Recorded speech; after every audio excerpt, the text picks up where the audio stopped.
दो गुरुपद कंज कृपा सिंधु रूप हरि महामोह तम पुंज जासु वचन रवि कर निकर धन्य धन्य सद्गुरु सुखद महिमा कही न जाए।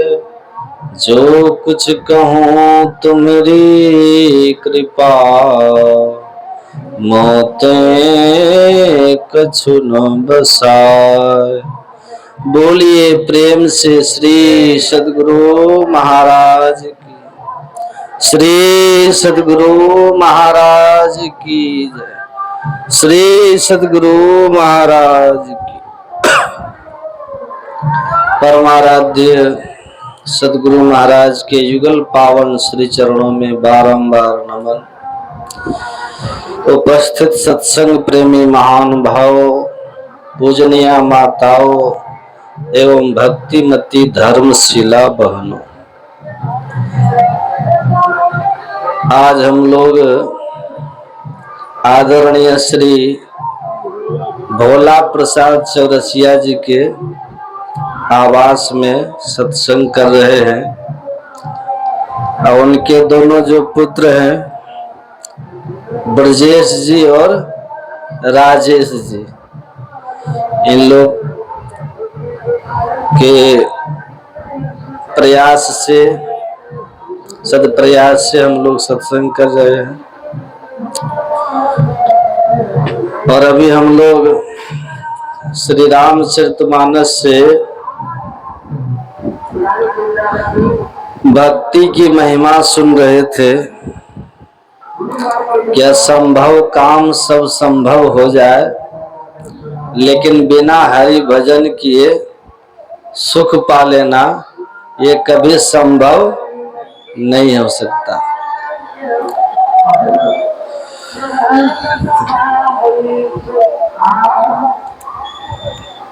भक्ति करना क्यों जरूरी है, थोड़ा इसको समझ लीजिए। रामचरितमानस में आया है, जीवन मुक्त ब्रह्म पर चरित सुनहि तजि ध्यान, जे न हरि कथा करहि रति तिनके ही पासान। इसके अर्थ को समझिएगा। जो साधक जीवन मुक्ति की दशा में चले गए हैं, बैठिए माता जी, बाद में साधना करके जिन्होंने मुक्ति पा लिया है, जिनकी गति ब्रह्म पर हो गई है, यानी ब्रह्म से परे निःशब्द में जिनकी गति हो गई है, ऐसे महापुरुष भी ध्यान साधना छोड़ करके सत्संग सुनते हैं, हरि कथा श्रवण करते हैं। मतलब समझे, जिन्होंने सब कुछ प्राप्त कर लिया है, जिन्होंने ईश्वर का दर्शन कर लिया है, जिन्होंने मुक्ति भी पा लिया, वो भी सत्संग सुनते हैं, सुनना चाहते हैं। तो क्या हम आप जो साधारण मनुष्य हैं, अगर सत्संग से प्रेम नहीं करते हैं, तो तुलसीदास जी कहते हैं तिनके ही पाषाण, उनका हृदय पत्थर की तरह कठोर है। जब महापुरुष और संत भी सत्संग श्रवण करते हैं, हम आप रुचि नहीं लें, तो हमारा हृदय कैसा है? पत्थर के समान कठोर। बहुत से लोग सोचते हैं कि हम क्या दीक्षा लिए कि हम जाके सत्संग सुनेंगे, हम क्या सत्संगी है कि सत्संग सुनेंगे। ये बहुत बड़ी अज्ञानता है। ये सत्संग सत्संगियों के लिए नहीं है। ये सत्संग किन के लिए है? जो भी मनुष्य शरीर में आ गए हैं, सबके लिए, सबके लिए है। याद रखिएगा, जिस भगवान श्री राम ने कहा बड़े भाग मानुष तन पावा, वही भगवान राम फिर क्या कहते हैं? बड़े भाग पाइए सत्संगा, अभी नहीं प्रयास होय भव भंगा।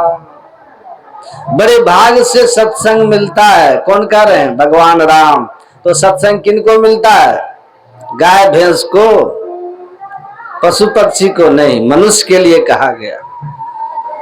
तो एक बार भगवान कहते हैं बड़े भाग से मनुष्य शरीर मिला, और उस पहले तो उस जीव का बड़ा भाग है जिसको मनुष्य शरीर मिला, और फिर उस मनुष्य का बड़ा भाग है जिसको सत्संग मिला। भगवान जो कहते हैं बड़े भाग से सत्संग मिलता है, तो पशु पक्षी के लिए नहीं कह रहे हैं, हम मनुष्य के लिए कह रहे हैं कि तुमको मनुष्य शरीर तो मिल गया, लेकिन बड़े भाग पाइए सत्संगा। तो इस सत्संग के द्वारा ही बहुत सुविधा पूर्वक बिना कष्ट उठाए जीव भव सागर से पार हो जाता है। बोलिए श्री। तो सत्संग मनुष्य मात्र के लिए, सत्संगियों के लिए नहीं है, याद रखिएगा। इधर घुमा दो। और भी एक बात समझने की है, हिलाइए मत माता जी, उसको मत हिलाया कीजिए। जितने जीव हम देखते हैं मनुष्य शरीर में, सबको परमात्मा ने मनुष्य का शरीर दिया। अच्छा, हमको मनुष्य शरीर मिल गया है, हम सबकी मृत्यु एक दिन अवश्य होगी, चाहे सत्संगी हो कि नहीं हो। होगी कि नहीं? मृत्यु सबकी होगी। और सब कोई चाहते हैं मरने के बाद हमको सुख मिले, दुख नहीं मिले। चाहते हैं कि नहीं? ऐसा है कि जो सत्संगी है वो सोचते हैं कि मर करके हमको सुख मिले, और जो सत्संगी नहीं है वो सोचते हैं मर के हम दुख में चल जाए। ऐसा तो नहीं। जो भी मनुष्य है वो सब चाहते हैं कि मरने के बाद हमको सुख मिले। तो दो बातें हुई ना, एक तो जितने मनुष्य सब कोई मरेंगे, और जो भी मरेंगे तो सब कोई चाहता है मरने के बाद सुख हो, सुख ही मिले, दुख नहीं मिले। तो आपके सोचने से मरने के बाद आपको सुख मिल जाएगा? सोचने से नहीं होता, विचारने से नहीं होता है, मुंह से मुक्ति मुक्ति कहने से मुक्ति नहीं होती है ना। कबीर साहब ने कहा, धन धन कहे धनी जो होवे, तो निर्धन रहत ना कोई। अगर धन धन कहने से कोई धनी हो जाए तो कोई गरीब नहीं रहेगा। सब बैठ करके रुपया पैसा सोना चांदी बोलते रहेगा। तो धन धन कहने से, रुपया पैसा सोना चांदी कहने से कोई धनी नहीं होता, धन कमाना पड़ता है। अब भूखा आदमी है, अब बैठ करके पूरी सब्जी खीर मिठाई कहते रहे तो क्या पेट भर जाएगा? नहीं भरेगा। मतलब क्या हुआ? अगर निर्धन आदमी धनी होना चाहता है तो धन कमाने की युक्ति जानना पड़ेगा ना। रुपया पैसा करने से धनी नहीं हो पाएगा। उसी तरह जो सत्संगी है या नहीं है कोई बात नहीं, मर करके सब सुख पाना चाहते हैं कि नहीं, लेकिन क्या सुख सुख कहने से, सुख सुख बोलने से मरने के बाद सुख मिल जाएगा? नहीं मिलेगा। तब क्या करना होगा? सुख को कमाने की युक्ति जाननी पड़ेगी आपको। मरने के बाद आपको सुख चाहिए, सबको चाहिए, सत्संगी हो या नहीं, लेकिन मरने के बाद सुख कैसे मिलता है, कहाँ मिलता है, उसके लिए क्या करना होगा? जब तक ये नहीं जानेंगे, बिना जाने मर जाएंगे तो क्या होगा? जमदूत आके ले जाएगा, तुझे नरक बीच डुबाएगा, ब्रह्मानंद फिर पछताएगा। तुझे याद हो कि न याद हो, वो मौत का दिन आएगा, तुझे याद हो कि न याद हो। मरना तो सबको है। तो सवाल यह है कि जो सत्संगी नहीं है वो सोचते नहीं सत्संगियों के लिए ये सत्संग है। तो जो सत्संगी ने उनको विचारना चाहिए कि क्या हम मर करके सुख में जाना नहीं चाहते हैं? चाहते हैं। तो जाने के लिए क्या उपाय होगा, ये कौन बताएगा आपको? क्या मंदिर में मूर्ति लगी है वो मूर्ति बताएगी आपको? क्या गंगा जी नहाएंगे गंगा जल बताएगा आपको? कि मरने के बाद सदगति कैसे होगी, सुख कैसे होगा, मोक्ष कैसे मिलेगा? जल में नहा लीजिए, मूर्ति पूजा कर लीजिए। ना जल बोलने वाला है ना मूर्ति बोलने वाली है। कौन बोलेगा? जो बोलने वाला है उनके पास आइएगा तब न। इसलिए संत पलटू साहब कहते हैं, जल पाषाण बोले नहीं, ना कछु पीवे खाए, पलटू सेवे संत को सब तीरथ तरी जाए। बोलिए श्री। अगर संत की सेवा करेंगे सारे तीर्थों का फल आपको मिल जाएगा घर बैठे। लेकिन तीर्थों में जाने से आपको वो ज्ञान नहीं मिलेगा कि मरने के बाद सुख कैसे मिले। अगर आप इसकी चिंता करते हैं कि मरने के बाद भी हम सुख में जाएं, तो आप एक ही उपाय है कि सत्संग में आकर के ज्ञान को प्राप्त कीजिए। यहाँ कोई जबरदस्ती नहीं है, बाध्यता नहीं है कि आपको जो हम कहें वो करना ही पड़ेगा। सत्संग तो आप आइए, सुनिए, समझिए, विचारिए, अच्छा लगे तो कीजिए, नहीं अच्छा लगे मत कीजिए। यहाँ तो ज्ञान मिलता है, तो परलोक में सुख कैसे मिलेगा? इसका ज्ञान यही मिलेगा। बिनु सत्संग ज्ञान नहीं उपजे, कर ले जतन हजार रे। ब्रह्मानंद खोज गुरु पूरा, उतरो भव चल पार रे। बिना सत्संग के आध्यात्मिक ज्ञान की प्राप्ति असंभव है। इसलिए हमारे गुरुदेव महर्षि में ही परमहंस जी महाराज, जिनकी तस्वीर देख रहे हैं, 18 मार्च 1980 ईस्वी के सत्संग में प्रवचन में कहने की कृपा किए थे। गुरु महाराज, इस संसार में सत्संग से बढ़कर के कुछ है कहा नहीं जा सकता। सत्संग करते रहिए तो मोक्ष नजदीक है। जो सत्संग करते रहेंगे उसको खाने पीने पहनने ओढ़ने की कमी नहीं होगी।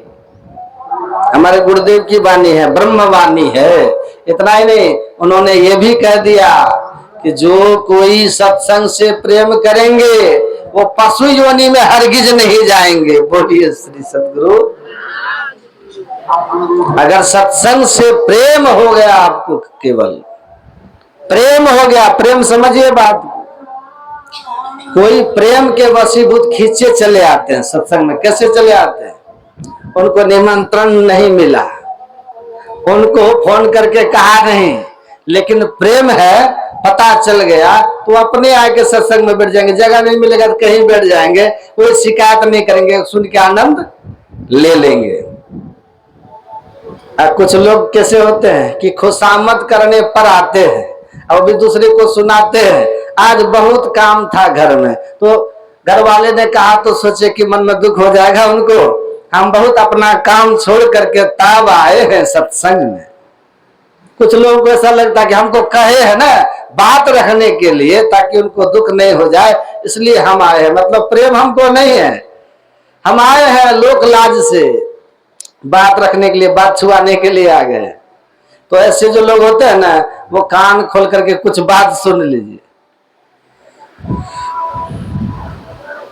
कैसे लोग बारे में कह रहा हूं, जो कहते हैं कि बड़ा जरूरी काम था घर में, अपना सब काम छोड़ करके इनका बात रखने के लिए हम आ गए।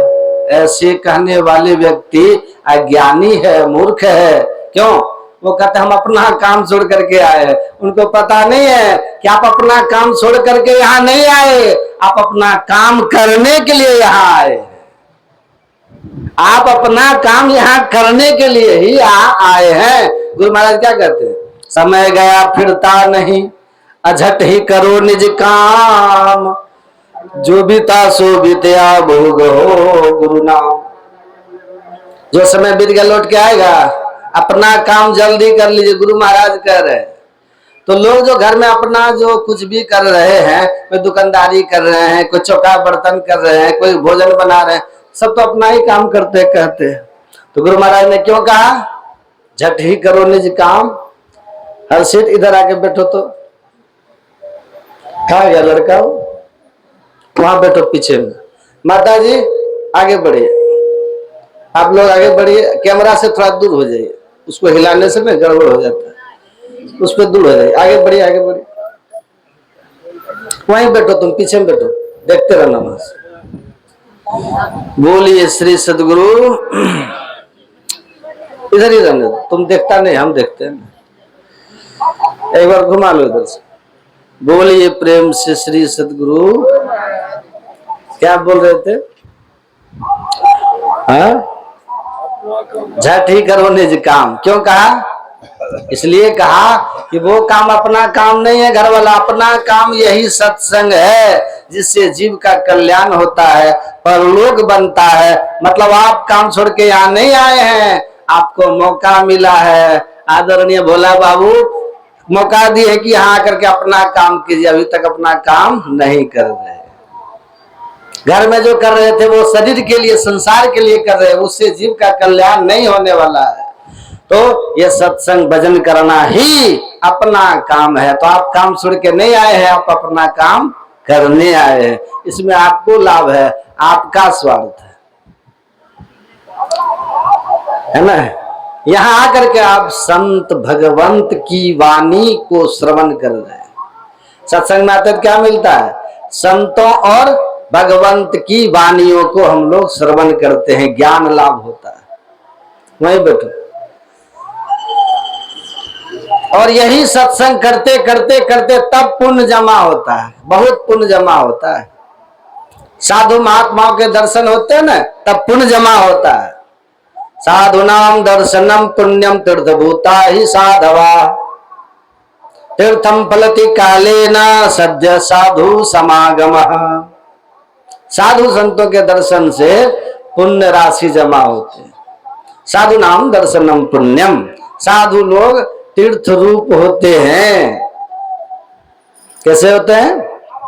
तीर्थ रूप होते हैं। बाहर के तीर्थों में जाने का फल बाद में मिलता है, लेकिन सद्य साधु समागमः, संत समाज रूपी तीर्थ में स्नान करने का फल तत्काल मिलता है। तीर्थं फलति कालेन, तीर्थ का फल बाद में मिलेगा आपको, लेकिन सद्य साधु समागमः, सत्संग का फल तुरंत मिलेगा। क्या मिलेगा? मज्जन फल देखिए तत्काला, काक हो ही पिक बकऊ मराला।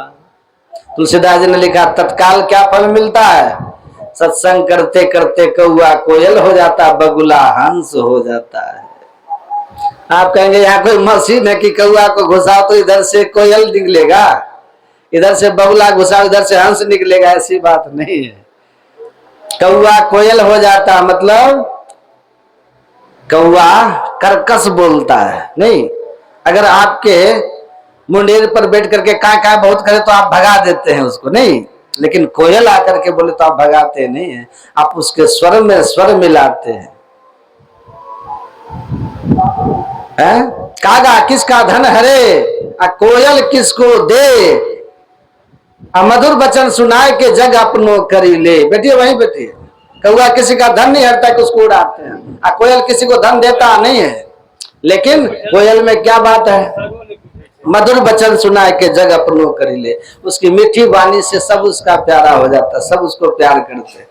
मतलब कौआ कोयल हो गया, जो बहुत खराब बोलने वाला था, बकवादी था, कटुवादी था, वो भी सुधर जाता है, मधुर भाषी हो जाता है। कौआ कोयल हो गया ना।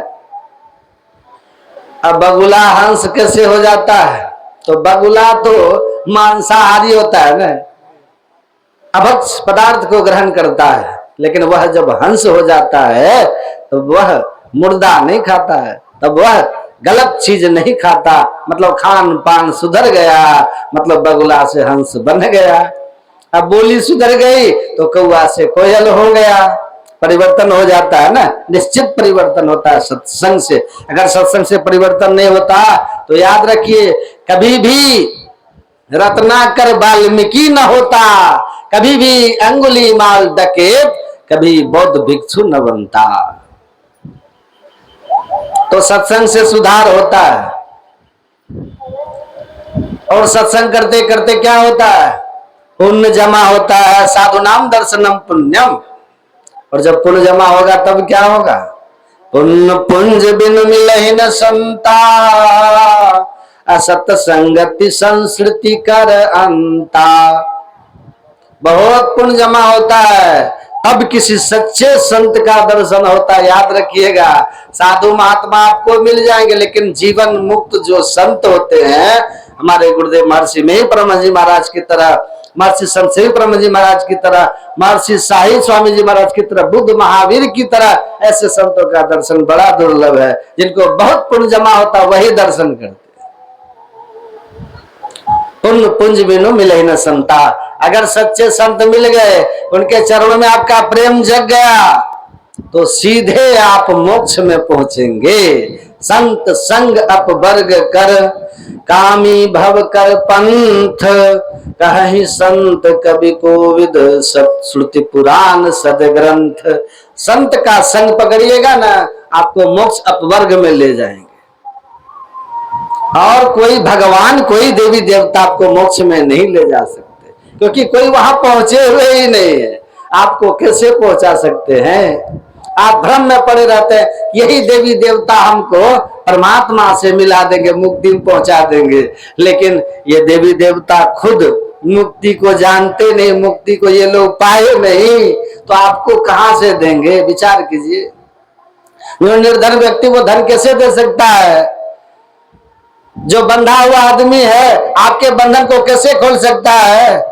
ब्रह्मा विष्णु महेश्वर कहिए, इन सिर लागी काई, इनके भरोसे मत कोई रहिए। इन्होंने मुक्ति न पाई, इन्होंने मुक्ति पाया नहीं, जाना नहीं, देखा नहीं, आपको मुक्ति कहां से देंगे? मुक्ति कौन देंगे? संत देंगे, भगवान नहीं देंगे। इसलिए भगवान राम ने कहा, मोते संत अधिक लेखा है सबड़ी। संत का दर्जा हमसे ऊंचा है, वो मुक्ति बांटते हैं। भगवान जब आते हैं तब क्या करते हैं? दानवों को मौत बांटते हैं, राक्षसों का संहार करते हैं। लेकिन संत आते हैं तो संहार नहीं, सुधार करते हैं, उनको मोक्ष में जाके पहुंचा देते हैं। इसलिए नानक साहब कहते हैं, संत शरण जो जन पड़ा, सो जन उधरन हार, संत की निंदा नानका बहुरी बहुरी अवतार।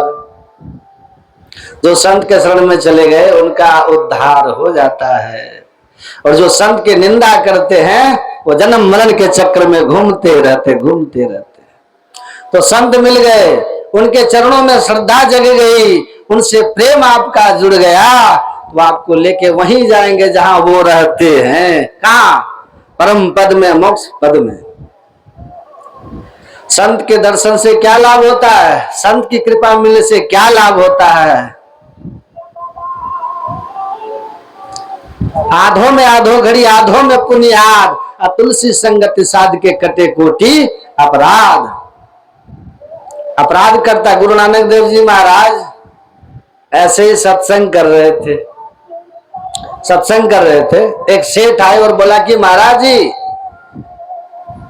साधु दर्शन का क्या लाभ है? संत दर्शन का क्या लाभ? तो गुरु नानक देव जी महाराज ने कहा कि कल आना, तब बताऊंगा। वो चले गए। सेठ राजा थे वो, सुनिएगा ध्यान से। घर गए राजा, सोए रात में, स्वप्न देखने लगे कि मैं जंगल में शिकार कर गया हूं, शिकार के पीछे भागते भागते मैं भूल गया रास्ता, भूख प्यास से व्याकुल हो गया। तभी एक जंगली युवती जामुन का रस निकाल के बेचने के लिए जा रही थी।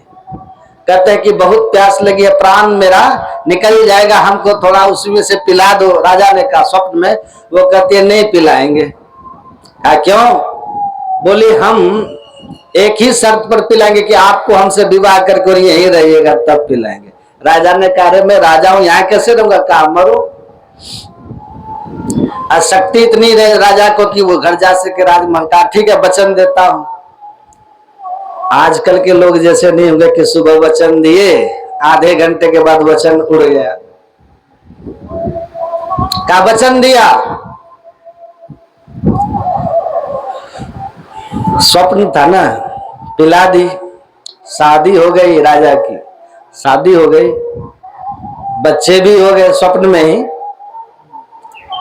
एक दिन गया बच्चों के लिए भोजन लाने के लिए, विलंब हो गया पर कुछ मिला नहीं, खाली लौटा। शाम का समय था, बच्चा सब बोला हम भूख से तड़प रहे हैं और आप खाली हाथ आ रहे हैं, नहीं कुछ मिला ना तो आप ही को काट के खा जाएंगे। बेटा बोला। अब काटने वाला हथियार लेकर के दौड़ा। उसका बड़ा बेटा 15-16 साल का था, भागा वहां से। राजा भागने में पलंग से गिर गया। अब पलंग से गिर गया, गिरा, राजा की नींद खुल गई।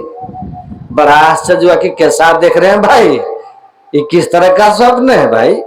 गए थे संत के पास, संत का दर्शन करने। कहा कि सुने थे संत दर्श जिमी पातक डरे, संत के दर्शन से पाप डरता है। ये तो हम उल्टे स्वप्न देख रहे कि हार कहां हो गया भाई। सोचा जाके पहले पूछेंगे गुरु नानक देव जी से। गया जैसे नानक देव जी का सत्संग खत्म हुआ, कहता है गुरु नानक देव जी महाराज से राजा कि महाराज संत दर्शन का लाभ तो हम बाद में पूछेंगे, लेकिन पहले रात में जो हम स्वप्न देखे उसकी बात पूछेंगे आपसे।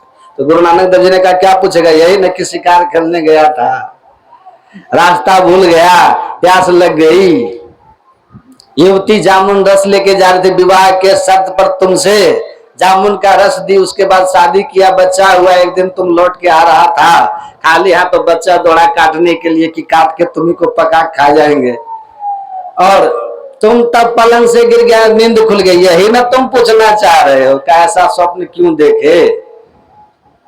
कहा महाराज हम तो ये बात अपनी रानी तक को नहीं बताए, स्वप्न की बात आप कैसे जान गए? का जाने तीन काल कर ज्ञाना करतल में अमलक समाना। गुरु महाराज कहते थे ना कि मेरे पास लोग आते हैं ऐसे ऐसे मनोभाव लेकर कि अगर मैं बोलना शुरू कर दूं तो मेरे पास आना छोड़ देंगे, मुंह दिखाना छोड़ देंगे, लेकिन बोल देंगे तो फिर भाग जाएगा, तो सुधार किसका होगा? कैसे होगा सुधार? कैसे होगा?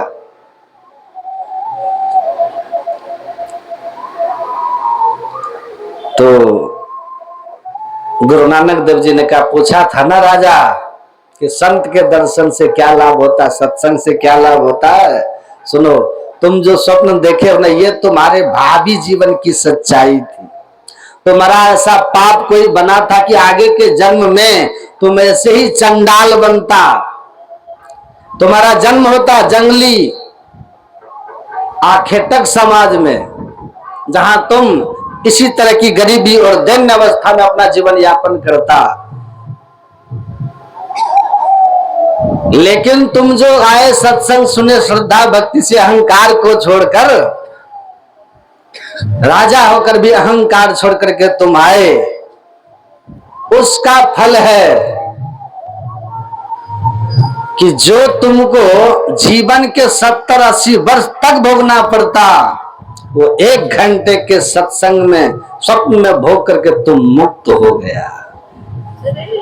जो होवे सुली सजा काटे ही टली जाए। तो संसार में तो दुख है, क्योंकि संसार दुखालय ही है, पर इस दुखालय में, सत्संग में, साधु संग में क्या है? ये जगत गुरु शंकराचार्य कहते हैं नलिनी दलगत जलमति तरलम तद्व जीवन मति से चपलम छन्मिय सज्जन संगति रेखा भवती भवार्णव तरणव नौका। संसार सागर को पार करने के लिए नाव की तरह साधु संग होता है, सत्संग होता है। क्षण मात्र भी ठीक ठीक सत्संग करेंगे, सुने समझे, उनमें से कुछ चीजें जीवन में उतार ली, जीवन आपका एकदम बदल जाएगा, दुख से मुक्ति हो जाएगी।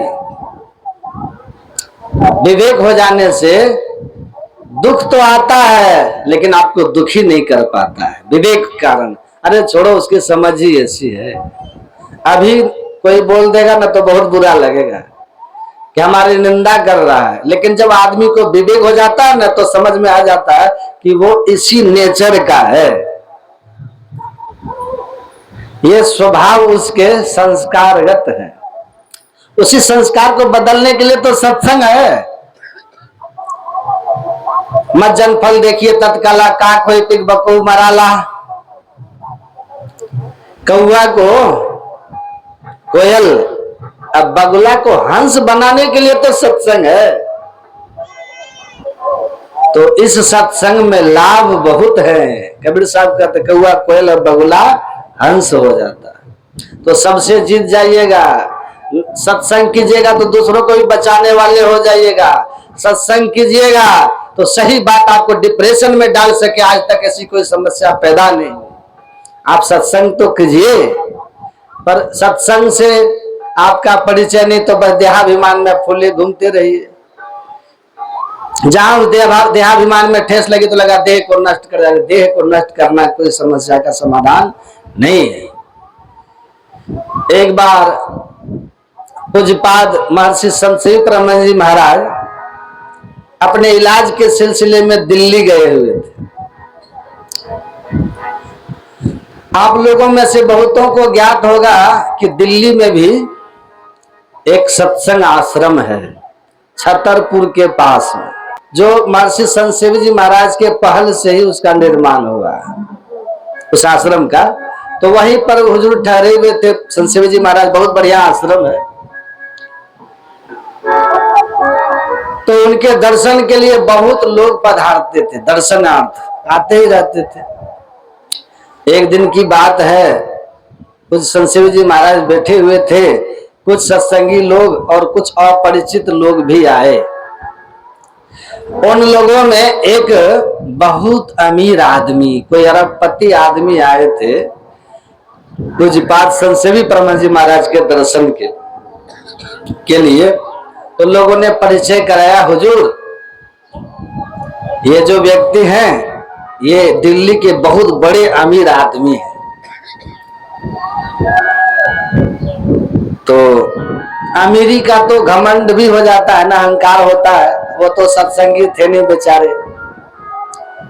तो पूज्यपाद महर्षि संत सेवी जी महाराज बड़े ही सरल थे, सब ही मान पद आप अमानी। बैठने के लिए बढ़िया आसन उनको दिया गया। फिर पूज्यपाद पूछते हैं उस व्यक्ति से, अमीर आदमी से, कि कहिए कैसे दर्शन देने की कृपा किए, कैसे दर्शन देने की कृपा किए। उस अमीर आदमी ने कहा कि महाराज जीवन में कोई कमी नहीं है, धन संपत्ति पद प्रतिष्ठा कारोबार रोजगार बाल बच्चे सब तरह से परमात्मा ने मुझे संपन्न बनाया है, कोई कमी नहीं है। और मैं एक ऊपर परमात्मा को मानता हूं और नीचे अपने को ही मानता हूं, बीच में किसी को नहीं जानता हूं। अहंकार देखिए कैसा है, मतलब एक ईश्वर को मानता हूं और बाकी अपने को ही मानता हूं मैं कि मैं बहुत बड़ा आदमी हूं, बाकी किसी को नहीं मानता हूं।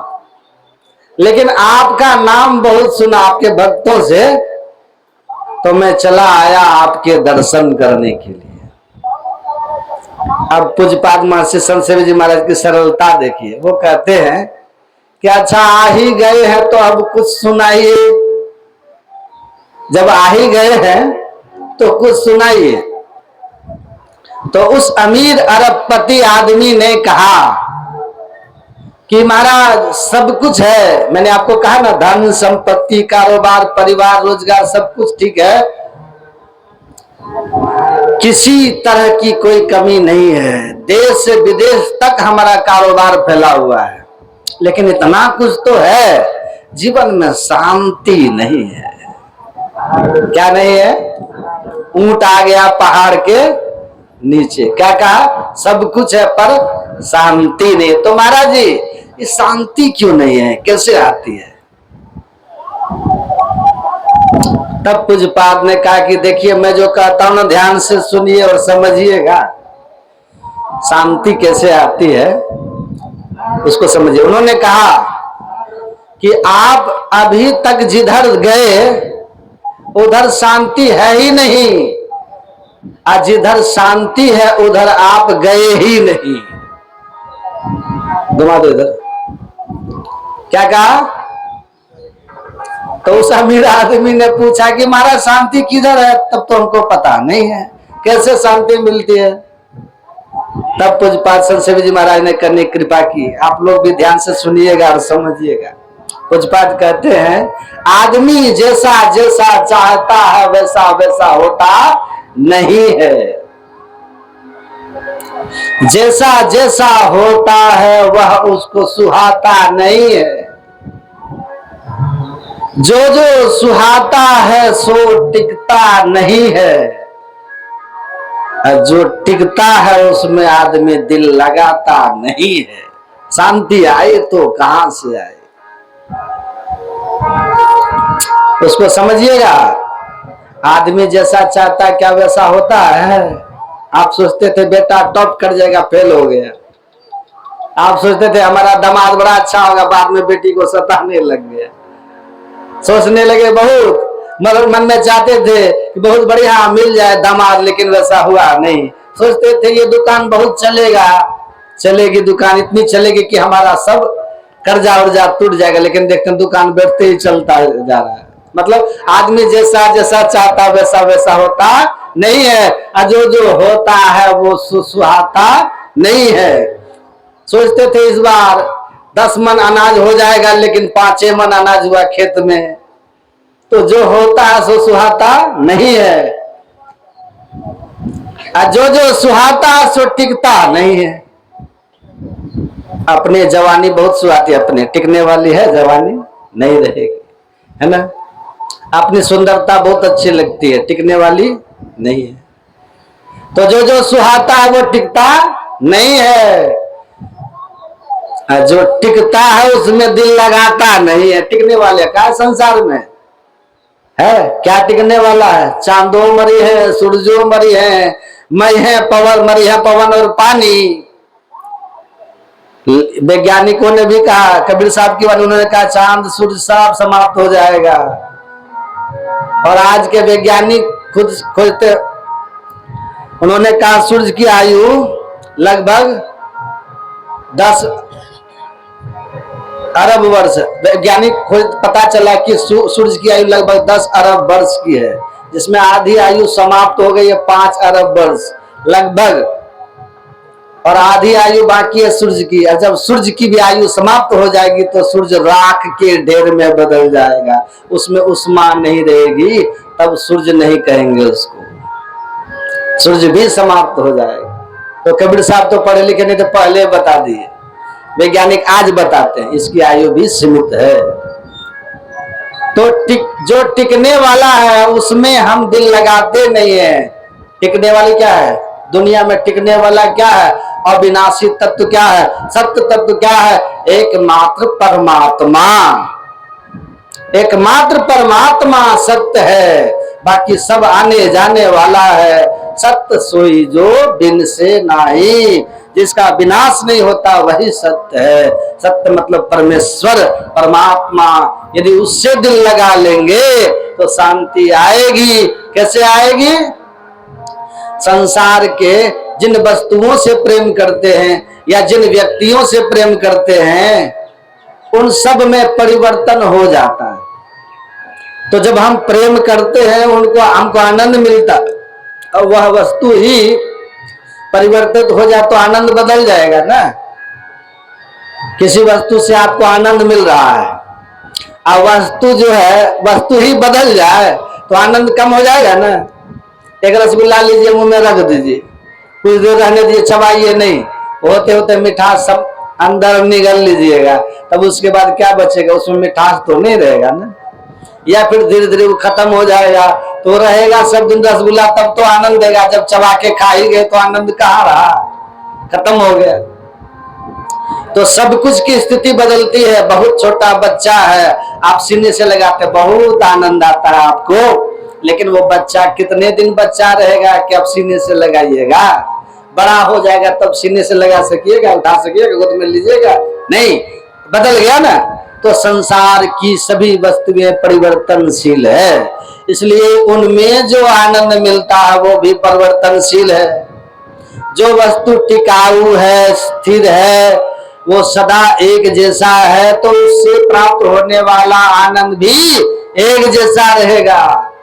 वो अपरिवर्तनशील परमात्मा है, तो उसको शांति स्वरूप सर्वेश्वर जानो, शब्दातीत कहीं संत बखानो। शांति स्वरूप एकमात्र सर्वेश्वर परमात्मा है। जब उससे दिल लगाएंगे, उससे जो शांति प्राप्त होगी, सुख मिलेगा, आनंद मिलेगा, वह कभी घटेगा नहीं, वो परिवर्तनशील नहीं होगा। उस आनंद को जिसने पाया उसने बखान किया। बंगाली महात्मा हुए पंचानन भट्टाचार्य, उन्होंने कहा जब वो ध्यान में ईश्वर के नजदीक गए तब वो कहते हैं, आनंदे आनंद बाढ़े प्रतिक्षण, दसेंद्रिय थाके शून्यते बंधन, ऋतु जय पराजय सकल आनंदमय, जाके जीवने जीवन थाके ना। वो कहते हैं वह ऐसा आनंद है जो परिवर्तनशील नहीं है। दस इंद्रियां थक गई, हमारे सारे बंधन समाप्त हो गए। अब हमारा आनंद सिर्फ बढ़ता है, कभी घटता नहीं है। वह कौन सा आनंद है सिर्फ बढ़ता है? वह है आत्मानंद, ब्रह्मानंद। बाकी संसार में जो सुख है वह परिवर्तनशील सुख है। तो वही पूज्यपाद संत शिव जी महाराज ने कहा कि जो टिकने वाला पदार्थ है उससे आप दिल नहीं लगाते तो शांति कहां से मिलेगी, शाश्वत सुख कहां से मिलेगा? मतलब परमात्मा में दिल लगाएंगे तब हम आपके जीवन में सुख शांति आएगी। असली सुख, शाश्वत सुख, जो सुख कभी कमी नहीं, जो शांति कभी परिवर्तन नहीं हो, वो एकमात्र परमात्मा है। उसी से दिल लगाना पड़ेगा। पूज्यपाद संत शिव जी महाराज के पास एक व्यक्ति आया। वो कहा, हुजूर जीवन में आराम नहीं मिल रहा है, बहुत परेशान रहते हैं, आराम कैसे मिलेगा? उन्होंने कहा कि दीक्षा लिए? हाँ दीक्षा तो लिए हैं, तो कुछ करते हैं जब ध्यान? कहा हुजूर समय कहाँ मिलता है, बहुत परेशान रहते हैं, नहीं कर पाते हैं। उन्होंने कहा तब आपको क्या नहीं मिलेगी? आप जो खोज रहे हैं ना कि आराम जीवन में मिल जाए, वो आराम मिलने वाला नहीं है। तो हुजूर आराम कैसे मिलता है? तो उन्होंने कहा आराम चाहते हो, आराम से मिलो। आराम कब होगा? जब आकर के राम से मिलेंगे तो आराम हो जाएगा। जब तक राम से नहीं मिलेंगे आराम होने वाला नहीं है। राम बिन आराम कहां? तो जब तक ईश्वर की शरण में नहीं जाएंगे सुख शांति आनंद नहीं आएगी। जब तक अंदर की यात्रा नहीं होगी असली सुख शांति को नहीं जान पाएंगे। संसार का सुख तो परिवर्तनशील है, एक बार हंसते एक बार रोते, यही संसार का नियम है। तो संत लोग वही उपाय बताते हैं जिससे शाश्वत सुख की प्राप्ति हो, जिन शांति की प्राप्ति, चिर शांति। अगर आपके जीवन में शांति नहीं है तो सुख कहां? आप अशांत है, बेचैन है, तो क्या आप सुखी हो सकते हैं? कभी सुखी नहीं होंगे। जब तक शांति नहीं मिलेगी सुख नहीं मिलेगा। इसीलिए एक छोटा सा सुनाता हूं प्रसंग, एक कथा है। गुरु बृहस्पति थे, देवताओं के गुरु थे। गुरु बृहस्पति जी महाराज देवताओं के गुरु। उनके एक पुत्र का नाम था कच्छ, छोटा पुत्र था उनका। एक दिन उस पुत्र के मन में विचार आया, हमारे पिताजी तो देवताओं के गुरु हैं, सबको ज्ञान देते हैं, हम भी उनके पास जाएंगे तो हमको भी सुख शांति का उपाय बता दीजिए। पिताजी कहेंगे, देवता लोग भीड़ लगाए रहते हैं उनके पास। तो कच्छ गया, पिता को प्रणाम करता है, कहता पिताश्री सुख शांति का कोई उपाय है तो बता दीजिए। तो उन्होंने कहा पुत्र त्याग से शांति की प्राप्ति होती है, त्याग से। अब पुत्र सोचता है कि लगता है पिताजी चाहते हैं कि हम त्यागी बने, घर द्वार छोड़ के कहीं चले जाए, तब न कहते त्याग में शांति मिलती है। तो शांति चाहिए तो त्यागना ही पड़ेगा। तो पिताजी कहे तो घर द्वार छोड़ दिया, रोजगार जो भी था घर में, घर द्वार परिवार रोजगार छोड़ करके चला गया जंगल। 3 वर्ष तक वहां तपस्या करने लगा। सुनिएगा, 3 वर्ष बीत गया, शांति मिली नहीं, सुख मिला नहीं। 3 वर्ष के बाद लौट करके आया, कितना दिन तपस्या करेंगे जंगल में रह के? पिताजी से फिर से पूछेंगे, शांति तो मिली नहीं। फिर आकर के पूछते हैं, पिताश्री शांति प्राप्त का उपाय बता दिया जाए। फिर वही प्रश्न किया। बृहस्पति जी महाराज ने कहा कि पुत्र त्याग से शांति मिलती है। अब इसके मन में हुआ कि अब बहस करने का हिम्मत नहीं, देवता लोग बैठे थे वहां। तो इसके मन में हुआ कि लगता है पिताजी देखते हैं कि हमारे पास कमंडल है, कम्बल है, धोती भी है, बहुत कुछ है, अभी भी लगता है त्यागने के लिए करते, इसको भी त्याग देना पड़ेगा। तो कमंडल फेंक दिया, कम्बल भी हटा दिया, धोती भी खोल के हटा दिया, एक लंगोटी पहन करके चले गए जो भी था सब त्याग दिया कुछ, और एक लंगोटा पहन के जंगल चले गए। 3 वर्ष तक फिर तपस्या किया। उस तपस्या के बाद भी उनको सुख शांति की प्राप्ति नहीं हुई। फिर 3 वर्ष पूरा करके मन में आया कि नहीं चलते, पिताजी से फिर से पूछना पड़ेगा। फिर आते कहते पिताश्री शांति तो मिली नहीं, सो शांति का कोई बढ़िया उपाय बता दीजिए। सुख भी नहीं मिला, शांति भी नहीं मिली। पिता ने कहा पुत्र त्याग से शांति मिलती है। अब वो सोचने लगा क्या बहस करें, देवताओं के गुरु हैं, अब क्या बहस करेंगे, पिता भी हैं। मन में हुआ कि लगता है कि अब हमको लंगोटा भी नहीं त्याग देना पड़ेगा, जो कोपिन पहने हैं इसको भी छोड़ देना पड़ेगा। उसको भी खोल करके फेंक दिया, बिल्कुल दिगंबर होकर के, जैसे नागा बाबा लोग होते हैं ना, दिगंबर बन के चले गए। फिर चले गए वो, अब वहां जाकर के 3 वर्षों तक पुनः फिर तपस्या किया। 3 या 9 वर्ष उन्होंने जंगल में बिता दिया। अब तीसरा वर्ष जब फिर पूरा हुआ, 9 वर्ष पूरा हो गया, तब वहां से फिर सुख शांति तो मिला नहीं।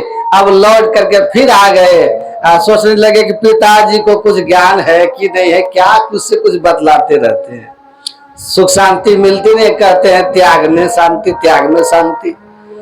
फिर से लौट के आ गए। सुनो ना जी, फिर से पूछते हैं। इस बार झिझलाया हुआ था ना मन, उसका मन उद्विग्न था। मन में हुआ था कि इस बार तो यदि कहेंगे तो हम जवाब जरूर देंगे। ये हमको परेशान करके छोड़ दिया 9 वर्ष से। पता नहीं कौन दुश्मनी निकाल रहे पिताजी। पिताजी सुख शांति कैसे मिलेगी, अभी तक मिली नहीं, कोई उपाय बताइए। कहा पुत्र त्याग से शांति मिलती है। जैसे का माथा तो गर्म था ही, अब उत्तर देना शुरू किया ही। कहा पिताजी आप कहते त्याग से शांति मिलती है, 9 वर्ष पहले यही कहे थे आप। घर द्वार परिवार आपके कहने पर घर बार परिवार रोजगार सब छोड़ के चले गए जंगल। 3 वर्ष तक तपस्या की, कुछ शांति नहीं मिली। फिर आए आपके पास, मैंने फिर पूछा आपको, आपने कहा त्याग से शांति मिलती है। आई धोती था, कम्बल था, कमंडल था, वो भी फेंक दी, एक लंगोटा पहन के चले गए हम। 3 वर्ष तक फिर तपस्या किए हम, अब फिर भी शांति नहीं मिली। फिर आया आपसे पूछने, फिर आपने कह दिया त्याग से शांति मिलती। हमको लगा कि लंगोटापन, अब क्या त्याग है, हम क्या त्यागने के लिए कुछ था नहीं। अब लंगोटा भी छोड़ दिए, बिल्कुल दिगंबर अवस्था में जाके 3 वर्ष तक फिर जाके तपस्या किए। 9 वर्ष पूरा हो गया। अब देखिए पिताजी आप फिर क्या कहते हैं कि त्याग में शांति मिलती है। हमको लगता है कि आप हम शरीर त्याग देंगे ना तब आपको शांति मिलेगी। अब कुछ बचा नहीं, अब क्या त्यागे। अरे मैंने घर बार त्यागा, परिवार त्यागा, रोजगार त्यागा, कम्बल कमंडल सब, धोती त्यागा, लंगोटा त्यागा, सब कुछ त्याग दिया, अब तो कुछ बचा नहीं। अब कहते त्याग में शांति मिलती, तो हम जीवन को त्याग दें, शरीर त्याग दें, तब शांति मिलेगी आपको। क्या कह रहे हैं आप, त्याग में शांति मिलती। पिता मान ही रहे। कहा पुत्र मैंने कब कहा कि शरीर को त्याग दो तो शांति मिल जाएगी, ऐसा तो मैंने नहीं कहा। आपने कहा त्याग में शांति मिलती है, मैंने सब कुछ त्याग दिया।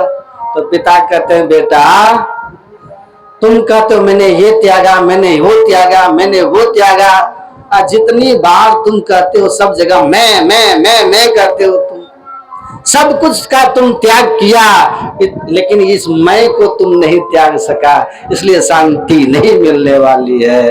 इस मैं का त्याग जब हो जाएगा तब शांति मिलेगी। बोलिए श्री मैं ये मैं कब समाप्त होगा। उसको बड़ा आश्चर्य लगा, मैं का भी त्याग होता है क्या? हाँ होता है। तो मैं को कैसे त्यागेंगे, मैंने ये त्यागा, मैंने वो त्यागा।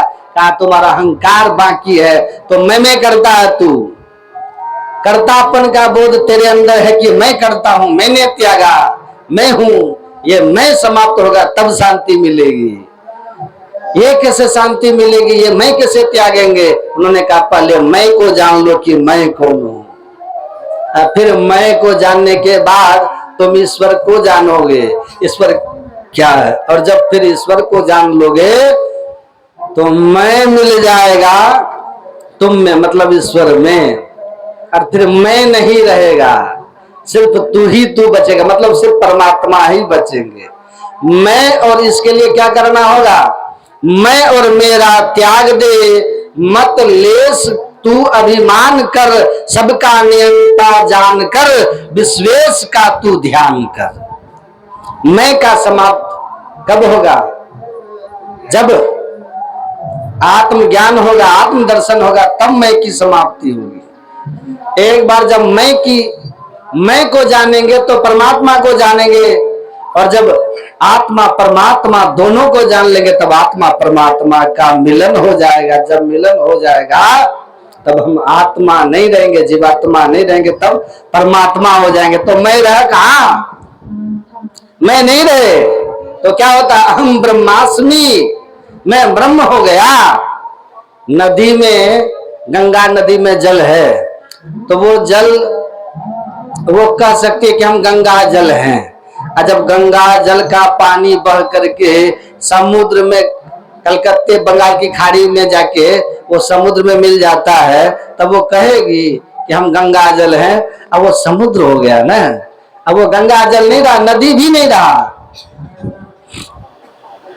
सरिता जल जल निधि मह जाई, होहि अचल जन जीव हरि पाई। तुलसीदास जी कहते हैं जैसे नदी का जल समुद्र में मिलकर के समुद्र हो जाता है, उसी तरह जीव ब्रह्म मिलकर के ब्रह्म हो जाता है। ये ज्ञान भगवान श्री राम ने हनुमान जी को दिया था। दर्शना दर्शने हित्वा स्वयं केवल रूपतः, यह आस्ते कपि शार्दुल ब्रह्म स ब्रह्मवित् स्वयं।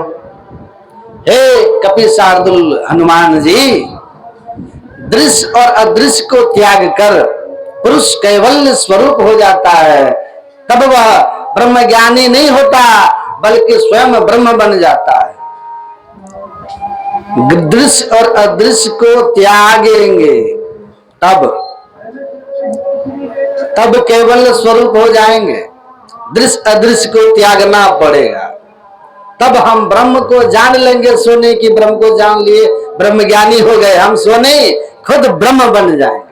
भगवान राम ने हनुमान जी से कहा दृश्य अदृश्य को कैसे त्यागेंगे? जब तक आप बिंदु का ध्यान, ज्योति ध्यान करते हैं तो जहां प्रकाश है वहां रूप भी है, दृश्य भी है, कुछ देखते हैं। वहां प्रकाश है तो देखते हैं ना, अंधकार में भी अंधकार को देखते हैं तो मान लीजिए वो भी रूप है, दृश्य वो भी दृश्य है। तो जहां तक आप ध्यान में अंधकार मंडल और प्रकाश मंडल में रहते हैं वहां तक दृश्य है, रूप है वहां। अब उसके आगे क्या है? शब्द है, शब्द में रूप नहीं होता, वो अदृश्य है। देखते सबको क्या, शब्द को क्या देखेंगे? तो वहां शब्द मंडल शुरू होगा तो वो अदृश्य हो जाएगा। तो जब तक अंधकार प्रकाश मंडल में तो वो दृश्य हो गया, उससे आगे जब शब्द मंडल में चलेंगे, शून्य महाशून्य भंवर गुफा सतलोक, तब क्या होगा? वो अदृश्य। मतलब ज्योति और नाद दोनों मंडलों को टपने के बाद जीव ब्रह्म ज्ञानी नहीं, स्वयं ब्रह्म बन जाता है। वो जीव रहता ही नहीं है, तो वहां मैं कैसे रहेगा? वहां तो मैं खत्म हो गया, मतलब जीव बचा ही नहीं। इस बात को समझिएगा इस तरह से, वहां जीव नहीं है। हर जगह ढूंढा तुझे, किसी भक्त ने कहा परमात्मा से, हर जगह ढूंढा तुझे, तेरा पता पाया नहीं। जब पता पाया तेरा, अब पता मेरा नहीं। गंगा जल से जब समुद्र में चला गया, अब गंगा जल तो नहीं बचा, समुद्र हो गया, अपना पता खत्म हो गया, उसका अपना पता कोई ठिकाना कुछ नहीं। पलटू साहब कहते हैं जो गया साहब को खोजने, वो आपे गया हैराय है जी। समुद्र में बूंद पड़ा, उसी में गया समाये है जी। जो परमात्मा को खोजने जाता है वो अपने को खो देता है। जो गया साहब को खोजने, वो आपे गया हैराय है जी। समुद्र में बूंद पड़ा, उसी में गया समाये है जी। बूंद समुद्र में गिर गया तो वो समुद्र हो गया। इसी को मुक्ति की अवस्था कहते। जब परमात्मा को जान लिए, जब जान गए कि हम ब्रह्मास्मि, मैं ही ब्रह्म हूं, एको हम ब्रह्म द्वितीय नास्ति, यही मुक्ति की अवस्था है। कहीं बाहर में भटकने से कोई मुक्ति नहीं होती है। कबीर साहब ने कहा मुक्ति न होवे नाचे गावे, मुक्ति न होवे मृदंग बजावे, मुक्ति न होवे साखी पद बोले, मुक्ति न होवे तीरथ डोले। कहीं बाहर में भटकने से मुक्ति नहीं मिलेगी। और कुछ लोग सोचते हैं कि मरने पर मुक्ति हो जाएगी। याद रखिए, जीते जी मुक्ति नहीं मिली तो मरने पर भी मुक्ति नहीं मिलेगी। जीते जी मुक्ति को पा लिए तो मरने के बाद भी मुक्ति पा लेंगे।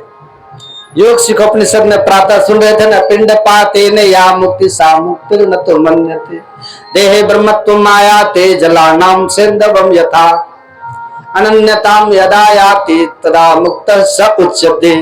अर्थात मरने पर जो मुक्ति होती है वह असली मुक्ति नहीं है। तब मुक्ति कैसे होती है सो समझिए, जैसे नमक का ढेला समुद्र के जल में मिल करके एक मेघ हो जाता है, उसी तरह जब ये जीवात्मा परमात्मा में मिलकर ब्रह्म में मिलकर एक मेघ हो जाए, उससे अलग नहीं रहे, तब मुक्ति है। नमक का ढेला समुद्र में मिल गया, अब वो ढेला नहीं रहा, वो समुद्र हो गया। इसी तरह जीवात्मा जब परमात्मा में मिलकर एक मेघ हो जाए, परमात्मा ही हो जाए, तब उस अवस्था को मुक्ति कहते हैं। ये योग शिखोपनिषद उपनिषद में कहा गया। लेकिन एक अक्षर नहीं पढ़े हुए कबीर साहब क्या कहते हैं, पढ़े लिखे नहीं थे, क्या कहते हैं, गई पुतली लोन की। लोन मतलब नमक, पुतली मने ढेला, नमक का ढेला कहाँ गई? गई पुतली लोन की था समुद्र लेन। समुद्र का था लेने के लिए नमक का ढेला गया। डूब के देखते कितना गहरा है, क्या होगा? गई पुतली लोन की था समुद्र लेन, आप गली पानी भई उलटी कहे कौबेन। अब उलट के कौन कहेगा कितना गहरा है, वो तो उसी में गल करके अपने समुद्र हो गया है कि नहीं। जब मैं था तब तुम नहीं, अभी मैं करते हैं। मान लीजिए वो जो बृहस्पति जी के पुत्र, वो मैं त्यागा, मैंने ये त्यागा, मैं को जानता था, ब्रह्म को नहीं जानता था। तो अब कहते हैं जब मैं था तब तुम नहीं, अब तुम हो, अब तुम मिल गए, परमात्मा मिल गए, अब तुम हो मैं नाही। प्रेम गली अति साकरीता में दो न समाए। प्रेम की गली बड़ी सकरी है, वो जब जाते हैं खोजने के लिए तो मिल करके एक ही हो जाते हैं, उसमें दो का कोई गुंजाइश, दो ही रह नहीं सकते। एको ब्रह्म द्वितीय नास्ति, एक ब्रह्म ही ब्रह्म है। इस अवस्था में जाएंगे तभी मुक्ति, तब सुख शांति की प्राप्ति होगी। अगर आप शांति चाहते हैं, सुख चाहते हैं, शाश्वत सुख चाहते हैं, तो वो सुख कहाँ मिलेगा? वो ब्रह्मानंद असली सुख है, उसके लिए अंदर चलना पड़ेगा। तो पिता बृहस्पति जी ने बताया कि आत्मा को जानोगे तब तुमको मुक्ति होगी, तब सुख शांति मिलेगी। अभी आत्मा को जानना बड़ा जरूरी है। कबीर साहब ने भी कहा, आत्मज्ञान बिना सब सुना, क्या मथुरा क्या काशी। घर में वस्तु घर नहीं सूझे, बाहर ढूंढन जासी। आत्मा आत्मज्ञान के बिना मत सारा संसार सुना है। भगवान कृष्ण ने भी कहा, नाना शास्त्र पठेन लोके नाना दैवत पूजनम, आत्मज्ञान बिना पातसार कार व्यर्थकम। नाना शास्त्र पठेन लोके, इस लोक में अनेक शास्त्रों को आपने अध्ययन किया। नाना देवत पूजनम, पूजनम अनेक देवी देवताओं की पूजा उपासना आपने कर ली, लेकिन आत्मज्ञान बिना पार्थ सर्व कर्म निरर्थकम। आत्मज्ञान नहीं हुआ, सब बेकार चला गया। कुछ लोग भगवान शिव की पूजा करते हैं, वही हमारे सब कुछ है, वही उन्हीं की पूजा सब कुछ मिल जाएगा। भगवान शिव ही कह रहे हैं, इदम तीर्थम भ्रमंती तामसा जनाः, आत्म तीर्थम न जानन्ति कुत मोक्ष श्रोत्रिय। लोग यहाँ वहां भटकते हैं, कहते हैं यह तीर्थ है, वह तीर्थ है, वो भी तीर्थ है, लेकिन जब तक कोई आत्म तीर्थ को नहीं जानेगा तब तक मुक्ति नहीं हो सकती है। भगवान शिव ने कह दिया, आत्म तीर्थ को जानना बहुत जरूरी, तभी मुक्ति होगी। कितना आत्म ज्ञान बिना सब सुना जान गए। आत्म राम न चिन्हई, पूजत फिरे पाषाण। आत्म राम न चिन्हई, पूजत फिरे पाषाण। कैसे मुक्ति न होएगी, केतिक सुनो पुराण। मलुकदास जी की बातें। कितना शास्त्र पुराण पढ़ लो, अगर आत्म राम को नहीं जाना तो मुक्ति होने वाली नहीं है। बस आत्म राम को जानेंगे। कैसे जानेंगे? आत्मा को जानेंगे तो परमात्मा को भी जानेंगे।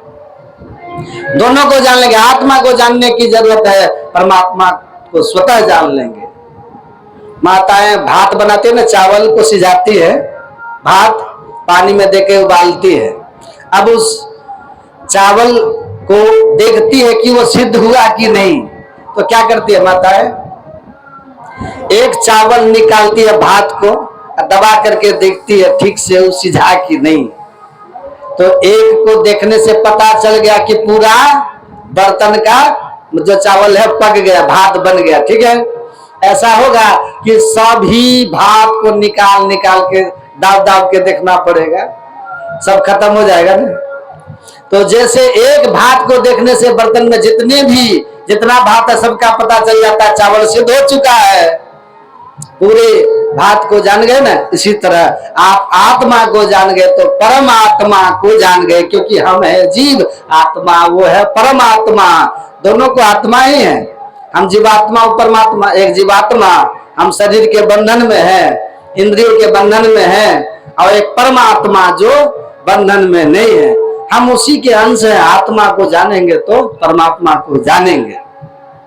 ये सबसे बड़ी बात है। जमाने में उसने बड़ी बात कर ली, अपने आप से जिसने मुलाकात कर ली, जो अपने को जान गया वो सबसे बड़ा काम कर लिया। लेकिन अपने से मिलना बड़ा कठिन है। लोग दूसरे से मिल लेते हैं, बात कर लेते हैं, लेकिन अपने से मिलना बड़ा कठिन है। यहाँ बैठे बैठे अमेरिका का नंबर लगा लीजिए, परिचित आदमी है, आप नंबर लगा लीजिए, तुरंत बात हो जाएगी। तुरंत, कहाँ? अमेरिका में तुरंत बात हो जाएगी। ठीक है ना। एक बार अपने मोबाइल में अपना ही नंबर डायल करके देखिए कि अपने से बात कर लेते हैं तो क्या कहेगा मोबाइल उधर से? इस रूट की सभी लाइनें अभी व्यस्त है? अब सोचिए, सभी दूसरे से मिलने में मस्त हैं, अपने से मिलने के सभी रास्ते व्यस्त हैं। दुनिया में सबसे कठिन काम है अपने से मिलना, अपने को जानना, आत्मज्ञान प्राप्त करना सबसे कठिन है। कैसे प्राप्त करेंगे? इसके बिना मुक्ति संभव नहीं। समय का अभाव है, ज्यादा व्याख्या नहीं करूंगा। तो आत्मा को कैसे जानेंगे? स्वयंभू परमात्मा ने हमारे इंद्रियों को बहिर्मुखी बनाया है, तब कोई कोई धीर पुरुष हमारी इंद्रियों को बहिर्मुखी बनाया है। वो बाहर ही देखती है। आंख है तो बाहर देखते हैं, कान से बाहर सुनते हैं, अंदर की चीज तो नहीं देखते। उसके लिए एक्सरे कराना पड़ता है। तो वही कहा गया कठोपनिषद में कि परमात्मा ने हमारे इंद्रियों को बहिर्मुखी बनाया, वो अंदर नहीं देख सकती। कोई कोई धीर पुरुष अमृत तत्व इच्छा करते हुए आवृत चक्षु वाला होकर के, बंद नेत्रों वाला होकर के, दृष्टि शक्ति को अंदर फेर कर आत्मा का दर्शन करते हैं। दृष्टि शक्ति को फेर कर मतलब दृष्टि योग के साधना से। दृष्टि योग कैसे होता है? दो नैन नजर जोड़ के एक नोक बना के, अंतर में देख सुन सुन अंतर में खोजना। नानक साहब कहते एक दृष्टि करी समसरी जाने जोगी कहिए सोई। उन्होंने क्या कहा? यमराज ने आंख बंद करके दृष्टि शक्ति को जो अंदर फेरते, माने दृष्टि योग की साधना सुषुम्ना ध्यान करते हैं, वो धीरे धीरे आगे चल करके परमात्मा का, आत्मा का दर्शन करते हैं। आत्मा का दर्शन हो गया तो परमात्मा का भी दर्शन हो गया। तो आत्मा परमात्मा को जाने बिना मुक्ति नहीं, और बिना ध्यान की आत्मा परमात्मा को जान नहीं सकते हैं। इसलिए वेद भी कहता है, यदि तुम ईश्वर को जानना चाहते हो, जगत प्रसव करता ईश्वर को तत्व से जानना चाहते हो, तो सत्संग करो, मानस जप, मानस ध्यान करो, और अग्नि की ज्योतियों का योग करो। अंदर में प्रकाश को खोजो, जिसके लिए हमारे गुरुदेव ने कहा, खोज करो अंतर उजियारी दृष्टिवान कोई देखा है। एकमात्र यही साधन है, दूसरा साधन कुछ संसार में है ही नहीं। हम लोग मानस जप मानस ध्यान करते हैं कि मन को दृष्टि को थोड़ा समेटें, लेकिन असल साधना शुरू होती है दृष्टि योग और नादानुसंधान में। दृष्टि योग के द्वारा शुरुआत होती है साधना की, उसमें प्रकाश मंडल में जाते हैं और प्रकाश में शब्द को प्राप्त करते हैं और शब्द के सहारे ही ईश्वर तक जाते हैं। जो संत मत की एक उपासना है या मुक्ति के लिए जो उपासना है, उनमें दो बातें हैं, जप और ध्यान।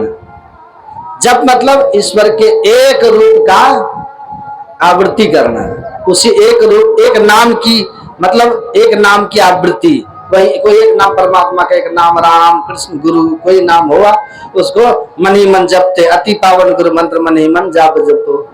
तो जप और ध्यान, जप का मतलब ईश्वर का नाम उच्चारित करना गुरु के आदेशानुसार, जप हो गया। अब है आगे ध्यान।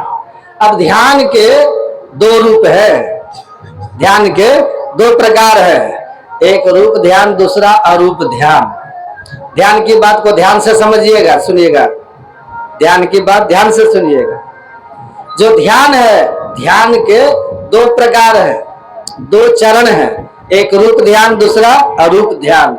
जहां तक आप विद्युत ध्यान करते हैं, जहां तक आप ज्योति ध्यान करते हैं, वह है रूप ध्यान, क्योंकि उसमें रूप है, और उसके आगे जो शब्द है उसमें रूप नहीं है, इसलिए वो अरूप ध्यान हो गया। अब अरूप ध्यान के भी दो भेद है, ध्यान से सुनिएगा। अरूप ध्यान के दो भेद है, सगुण अरूप और निर्गुण अरूप। अंदर में जब तक अनहद नादों को सुनते हैं, वो सगुण अरूप ध्यान है, वो अरूप ध्यान है, क्योंकि वो शब्द है, रूप नहीं है उसमें, लेकिन वो सगुण है, वो माइक शब्द है, अनहद अनेक प्रकार के शब्द, जहां मृदंग ढोलक, जहां झिंगुर की झंझनाहट, शंख की आवाज, बादल की गड़गड़ाहट, वो अनेक आवाज को सुनते हैं, यह है आपको सगुण अरूप ध्यान। उस अनेक शब्दों के बीच सार शब्द है, ओंकार ध्वनि है। जब साधक उसको पकड़ता है, दोबारा दीक्षा लेकर के नादानुसंधान की क्रिया करता है। अब जब सार शब्द को पकड़ लिया, उसने सुरत लीन हो गई, अब सार शब्द का जो ध्यान कर रहे हैं, यह है निर्गुण, सगुण नहीं, निर्गुण अरूप ध्यान, निर्गुण निराकार का ध्यान। यही शब्द आपको परमात्मा तक ले जाता है। इसके लिए तुलसी साहब ने कहा, कुदरती काबे के सुन मेहराब में सुन गौर से, कुदरती काबे में, काबे के मेहराब में सुन। मेहराब क्या होता है? ये भाव का संग मेहर कहा गया। कुदरती काबा ये शरीर है, कुदरती काबे के मेहराब में मतलब भाव के स्थान के अंदर में सुन गौर से, है आ रही धुन से सदा, केंद्र से आवाज आ रही है आ रही धुन से सदा, तेरे बुलाने के लिए परमात्मा आवाज दे रहे हैं तुमको बुलाने के लिए। अगर उस आवाज को पकड़ लिए तो क्या होगा? दोष बातिन हो कुसादा, जो करे कुछ दिन अमल, ला इलाहा अल्लाहु अकबर पे जाने के लिए। जो बाहर के कान को बंद करके अंदर के कान से सुनने का अभ्यास करते हैं, वो अल्लाहु अकबर यानी परमात्मा के पास पहुंच जाते हैं। मतलब शब्द ही परमात्मा से मिला देता है। तो बिना ध्यान के कोई परमात्मा को प्राप्त नहीं कर सकते, मुक्ति को प्राप्त नहीं कर सकते, नहीं कर सकते। सुन रहे कि नहीं? एक जगह सत्संग हो रहा था,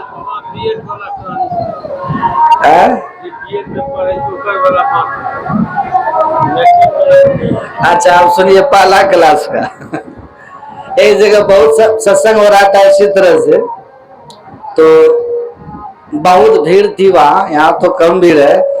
2, 4, 5 बूढ़ी माताएं सत्संग से निकलकर चल दी घर की तरफ, समझे। तो रास्ते में लोगों ने पूछा कि माता जी कहाँ गई थी? कहाँ गए थे सत्संग में? तो सुने नहीं माता जी, कहा हम लोगों के लायक सत्संग नहीं हो रहा था। क्या मतलब? सत्संग में बाबा कह रहा था जिसको मोक्ष चाहिए वो क्या करे, जिसको मोक्ष चाहिए कैसा साधन भजन करे। तो हम लोग मोक्ष लेके क्या करेंगे? तो उनको कहने का भाव था वो मोक्ष को मोक्ष समझ रही थी। दाढ़ी मोक्ष जो हम लोग बोलते हैं ना, माताएं कुछ ज्यादा सीधी होती है ना, का हम लोग मोक्ष लेके क्या करेंगे। लेकिन मोक्ष का भाव इस मोक्ष से नहीं है। मोक्ष का अर्थ होता है छुट्टी। सुन रहे थे ना, मोक्ष का अर्थ होता है छुटकारा, मोक्ष का अर्थ होता है स्वतंत्रता, मोक्ष का अर्थ होता है पराधीनता से छुट्टी, स्वतंत्र हो जाना, आजाद हो जाना, निर्बंध हो जाना, निर्द्वंद हो जाना, निर्ग्रंथ हो जाना, ये है मोक्ष। अभी विचार कीजिए, हम लोग बंधन में है कि छूटे हुए हैं। विचार कीजिए, सोचिए कैसे हम लोग अभी किस दशा में, किस स्थिति में हम लोग हैं, विचार करना चाहिए। और सत्संग इसीलिए होता है।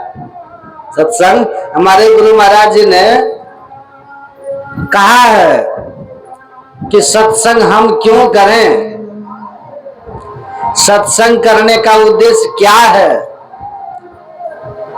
तो हमारे सदगुरु महाराज जी ने कहने कृपा की कि संशय दूर बहाए। सत्संग हम लोग इसलिए करते हैं कि तद विषयक, जिस विषय की चर्चा हो, जिस विषय का पाठ हो, उसी से संबंधित कोई संशय मन में न रहे, है ना।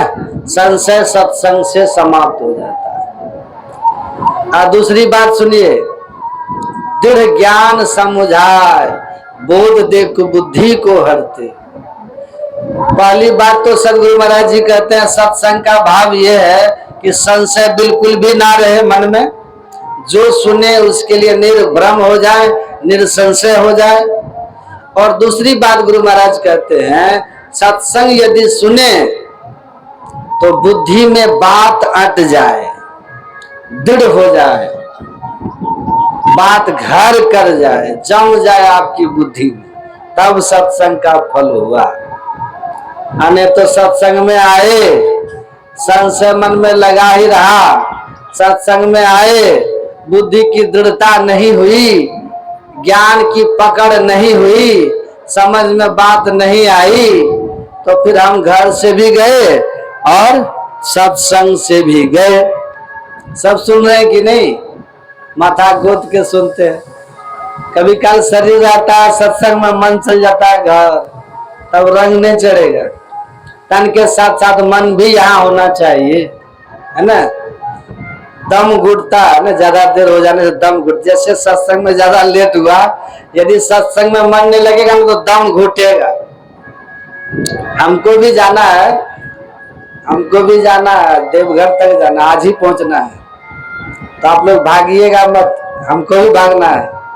फिर भी हम बैठे हैं ना, सुना रहे हैं ना। राम कथा जे सुनत अघाही, रस विशेष जाना तिन नाही। रस नहीं मिला। यदि सत्संग में बैठे बैठे मन भागने का करे ना, तो समझिए मन पहले भाग गया। एक जगह ऐसे सत्संग हो रहा था, तो बहुत भीड़ थी वहां, समझ रहे ना।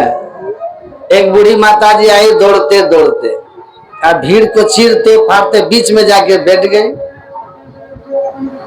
अब बैठी और सुनने लग गई। अब बाबा प्रवचन बोल रहे, अब बूढ़ी माता जी थोड़ी देर तक सुनी, और सुनते सुनते रोने लग गई, आंख से भट भट आंसू गिरने लगे।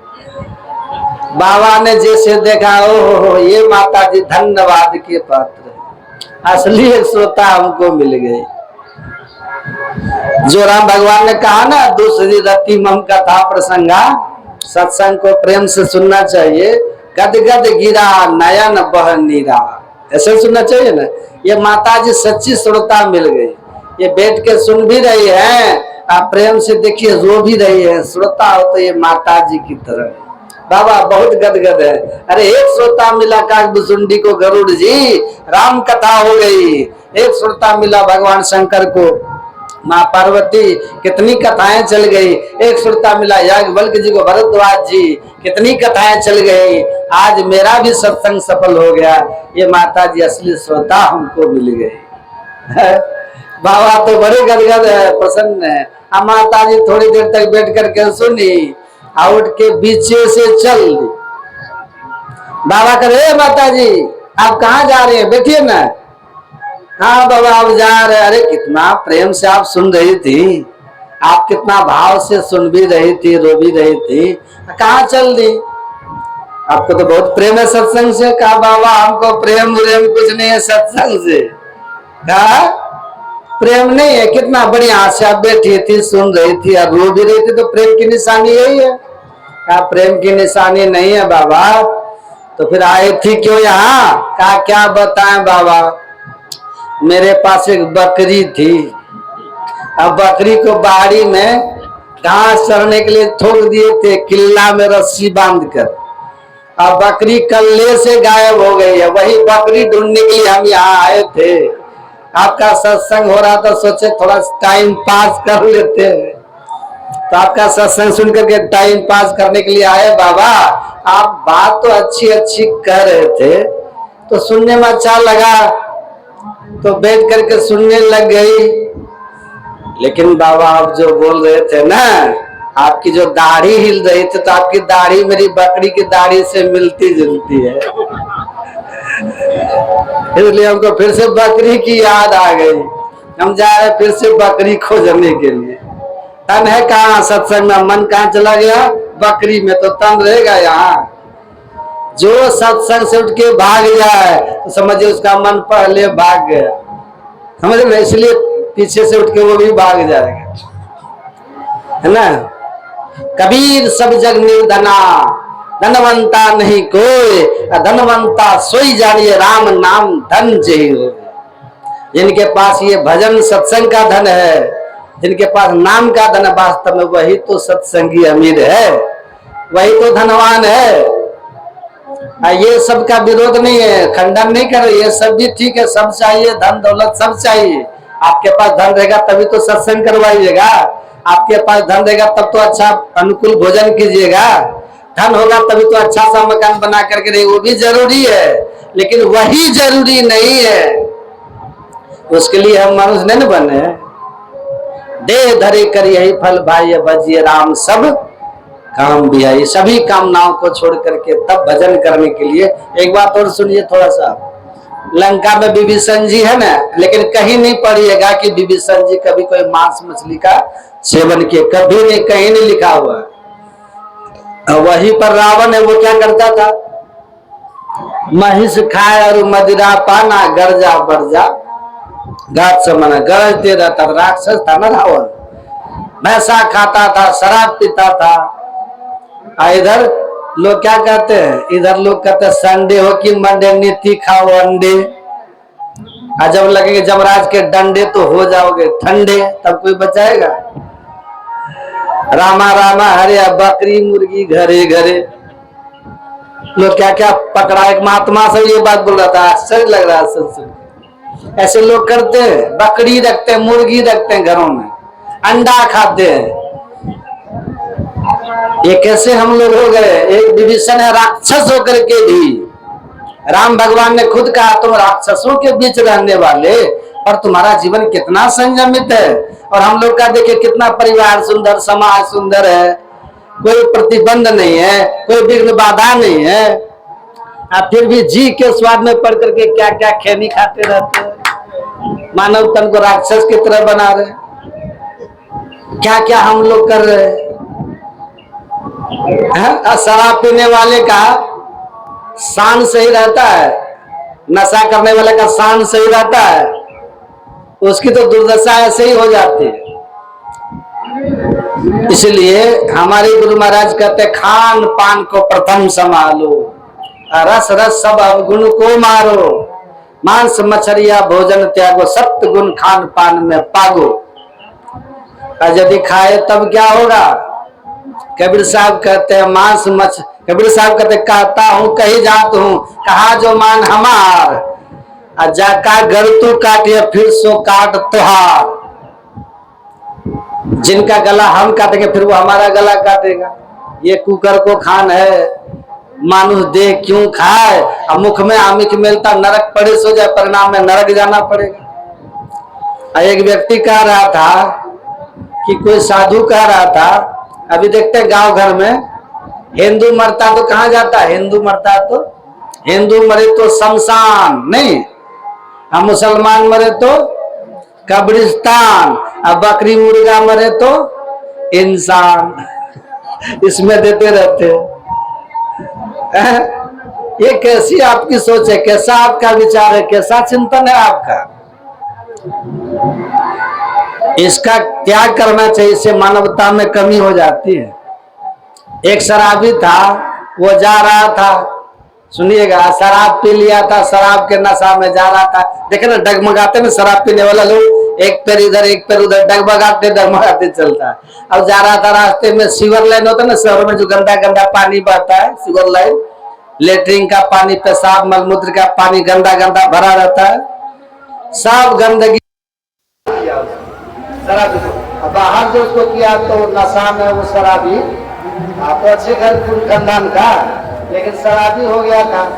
अब जैसे उसको बाहर किया खींच करके, वो शराबी का था, किस मूर्ख ने मुझे अमृत के कुंड से बाहर कर दिया। मलमूत्र के कुंड में गंदगी से भरे नाले में क्या क्या खा पिया, उससे निकल कर अमृत के कुंड से निकाल दिया। अब फिर वो शराबी खड़ा हुआ, वहां से चला, चलने लगा। अब अचानक उधर से वही मोहल्ला की कोई बूढ़ी माता जी थी, वो उधर से चली आ रही थी, थोड़ी हेल्दी थी, मोटी ताजी थी माता जी, उधर से चली आ रही। इधर से ये शराबी जा रहा, तो बूढ़ी माता के मन बोलता कि बगल हो जाएगा कोई, तो हमको देख के बूढ़ी है तो बगल हो जाएगा ना। अब शराबी को हो रहता है कि चलते चलते गया, बूढ़ी माता जी में टकरा गया। टकराया कि कहता है गाँव का लोग कैसा भैंस को खोल के सड़क पर छोड़ देता है, तब ना हम टकरा गए। अब बगल में उसका बेटा था, लिया लाठी, 4-5 लाठी दिया फूल, तो मेरी माँ को भैंस कहता, शर्म नहीं है, इतनी मार उसको लगाया। नशा में तो चोट तो लगे हो जाता है, हाथ से उसका फूल गया। अब मार लगी, वहां से चला, और संदूक से एक बार खंडी भैंस उधर से आ रही। अब यहाँ जो उसको मार लगी थी, अब मार लगी तो माता जी दिमाग में बैठ गई, माता जी के चलते इसको मार लगी थी। उधर से भैंसिया मरखंडी चली आ रही है। आई कहता है माता जी आप बगल हो जाएंगे तो फिर टकरा जाइएगा, नशा में बोल रहा। अब भैंसिया मानेगी, भैंसिया उठा के पटका पैर से रोनते हुए निकल गए। कैसे कैसे दुर्दशा, बड़े बड़े लोग की हमने दुर्दशा देखी। कल हम आ रहे थे ना, ये परसों जो हमारे थे, तो हम देखे बड़ा अच्छा आदमी को देखे, बहुत बढ़िया, उसको पेंट पहना है, शर्ट पहना है, अच्छा से उनका बाल सीता हुआ है, जैकेट पहना हुआ है।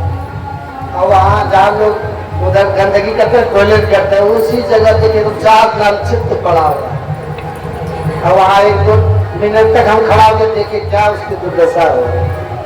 कितना बढ़िया शरीर, कितना बढ़िया पोशाक पहना हुआ, लेकिन शराब जो पिया कैसी दुर्दशा हो। ये मानवता से गिरा देता है नशा। इसी बीच में जो संभल करके रहे, खान पान को संभाल के रहे, मानवता को धारण करके रहे। एक बात जान लीजिए आपने, थोड़ा सा, शरीर से कोई मनुष्य नहीं होता।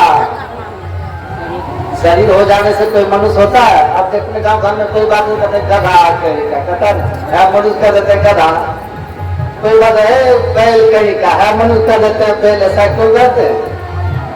हम जैसा गुण देखते हैं वैसा कह देते हैं ना उनको। ये सामने विद्या न तपो न दानम ज्ञानम न शीलम न गुणो न धर्मा, हे मतलब के भूमि भार भूता मनुष्य रूपे निगा सरंती। महापुरुष कहते मानव का तन है, और यदि मानव के तन में धर्म नहीं है तो मानव नहीं है। मानव के तन में है लेकिन परोपकार नहीं है तो हम मानव नहीं है। मानव के तन में है लेकिन विद्या नहीं है, ज्ञान नहीं है, शीलता नहीं है, विनम्रता नहीं है, तो हम मानव के तन में रहने के बाद भी मानव नहीं है। तो अपनी मानवता को बचा करके रखिए। ये कर्तव्य हम लोग का होना चाहिए। वही भगवान शंकर कहते देखो देवी विभीषण के साथ, विभीषण जी को रावण का डर नहीं लगा। विभीषण जी कहते भैया ये आप गलत कर रहे हैं, सत्य को सत्य कहा, गलत को गलत कहा। ऐसे हम लोग भी बन के रहे संसार में। इसीलिए ईश्वर में इस बात पर रहिए, साधन के लिए कल्याण होगा। श्रद्धा और भक्ति, गुरु के प्रति निष्ठा बना के रखिए, खान पान ठीक रखिए, गुरु के चरण को पकड़ के रखिए, इनके विचार ज्ञान को पकड़ के रखिए, आपका परम कल्याण होगा। मैं आप सबके लिए प्रार्थना करता हूँ। और ये क्या नाम है, भोला बाबू और इनकी धर्मपत्नी, उनके बच्चों के लिए, परिजनों के लिए भी बहुत बहुत शुभकामना। सबका शुभ हो, मंगल हो, कल्याण हो। और आप सब जो सत्संग में आए, आप सबके लिए शुभकामना, मंगल कामना करता हूँ। बोलिए प्रेम से श्री सद्गुरु। देखिए मैं इनको बहुत बहुत धन्यवाद देता हूँ कि इन्होंने यहाँ सत्संग का आयोजन कराया। इस सत्संग में जो भी आप लोग आप भाग ले रहे हैं, लिए, सबके लिए मैं शुभकामना करता हूँ।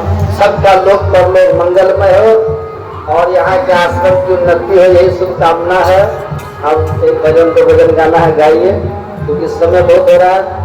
आगे फिर मुझे दूर जाना है, आगे जाना है। तो बोलिए प्रेम से।